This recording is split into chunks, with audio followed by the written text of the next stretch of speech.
السلام علیکم ورحمۃ اللہ وبرکاتہ۔ اگر کسی شخص پر زکوٰۃ فرض ہو جائے، اس کے مال پر ایک سال گزر جائے، فار ایگزامپل 9 رمضان مبارک کے دن اس پر زکوٰۃ فرض ہونی ہے لیکن اس کے پاس پیسے نہیں ہیں، تو اس صورت میں وہ کیا کرے گا؟ مثال کے طور پر اس کے پاس سونا ہے، چاندی ہے، لیکن وہ چاہتا ہے کہ میں سونے اور چاندی کو نہ دوں کیونکہ مارکیٹ میں اس کا اتنا ریٹ نہیں ہے، یا وہ سونا اس صورت میں ڈھلا ہوا ہے کہ وہ ایک مخصوص زیور بنا ہوا ہے، تو وہ یہ نہیں چاہتا کہ اس زیور میں سے توڑ کے کچھ دے دے کہ زیور جو ہے اس کے بعد خراب ہو جائے۔ تو ایسی صورت میں دیکھیں، زکوٰۃ دینا فرض تو ہو گیا لیکن اس میں تاخیر کی اجازت ہے، اور اگر زکوٰۃ فرض ہو جائے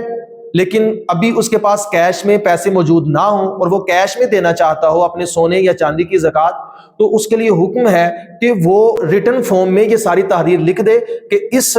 تاریخ کو مجھ پر اتنی زکوٰۃ فرض ہوئی تھی، اپنی ساری کلیکشن کرے، اس میں 2.5% کے حساب سے دیکھے کتنے پیسے بنتے ہیں، اتنے پیسے لکھ دے اور اپنے گھر والوں کو آگاہ کر دے کہ اس تاریخ کو مجھ پر اتنی زکوٰۃ فرض ہوئی تھی، ابھی میرے پاس کیش نہیں ہے، میں ادا نہیں کر پا رہا، اگر میرا وقت آ جائے اور میں چلا جاؤں تو مجھ پر جو لازم زکوٰۃ ہے یہ میرے بعد ادا کر دی جائے۔